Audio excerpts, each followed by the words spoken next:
అస్మద్గురుభ్యో నమః. శ్రీమాత్రే నమః. ఇప్పుడు 5-6 శ్లోకాలు నేర్చుకుందాం సౌందర్యలహరిలో భాగంగా. 5వ శ్లోకం జీవితాన్ని మార్చేసే శ్లోకం. అతి ముఖ్యమైనటువంటి శ్లోకాలలో 5వ శ్లోకం ఒకటి. అలాగే 6వది భార్యాభర్తల మధ్య ప్రేమ పెరగడానికి, మగ సంతానం కలగాలి అంటే ఈ శ్లోకాన్ని పారాయణం చేయవలసి ఉంటుంది. ఈ 5-6 శ్లోకాల యొక్క అర్థాలు మీకు ఇంకా కావాలి అంటే డిస్క్రిప్షన్లో పెడతాను, చూసి తెలుసుకోండి. ముందు 5వ శ్లోకాన్ని నేర్చుకుందాం, పారాయణ చేద్దాం.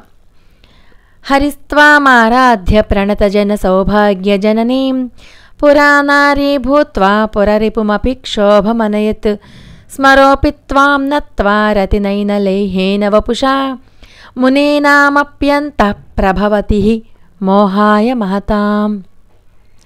ఇక్కడ మొదటి లైన్లో హరిస్త్వామారాధ్య వరకు చదువుకుని ప్రణతజన సౌభాగ్య జననీం అని చదువుకోవచ్చు.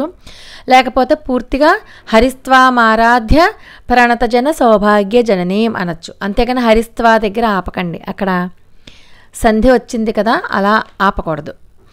అలాగే 2వ లైన్లో పురా నారీ భూత్వా పురరిపుమపి అంతా కలిపి చదువుకోవాలి. పురరిపుమపి క్షోభమనయత్ స్మరోపి త్వాం నత్వా రతినైన లేహేన వపుషా మునీనామప్యంత ప్రభవతి అంతవరకు కలిపి చదువుకోవాలి. అంతేగాని మునీనామప్యంతః ప్రభవతి హి అలా విడదీసి చదువుకోకూడదు. మునీనామప్యంత ప్రభవతి మోహాయ మహతాం.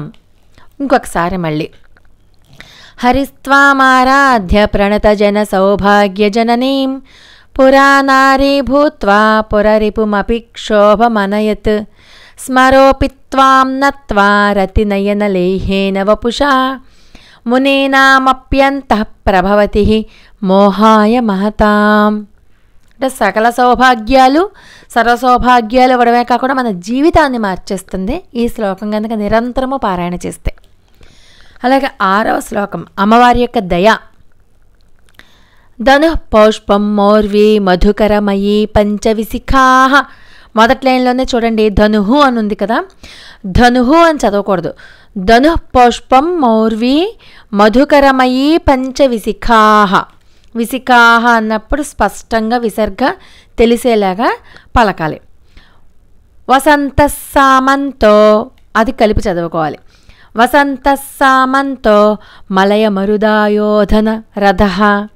రథః త పొట్లో చుక్కుంది కదా, దా అని చదవకూడదు, రథః అనకూడదు, రథః.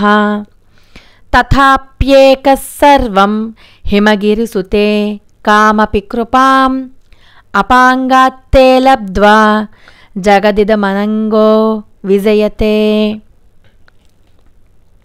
మళ్ళీ ధను పౌష్పం మౌర్వి మధుకరమయీ పంచవిశిఖాః వసంత సామంతో మలయ మరుదాయోధన రథః. తథాప్యేక సర్వం హిమగిరిసుతే కామపి కృపాం అపాంగాత్తే లబ్ధ్వా జగదిదమనంగో విజయతే. ఈ 2 శ్లోకాలు కూడా పారాయణం చేసుకోండి. దీనికి పూర్తిగా అర్థము, ఫలితము, నైవేద్యము, ఇతరత్ర వివరాల కోసం డిస్క్రిప్షన్లో ఉన్నటువంటి యూట్యూబ్ లింక్ని చూడండి. లోకా సమస్త సుఖినో భవంతు. మరి ఒక అద్భుతమైన వీడియోతో మళ్ళీ కలుసుకుందాం. అంతవరకు నమస్కారం.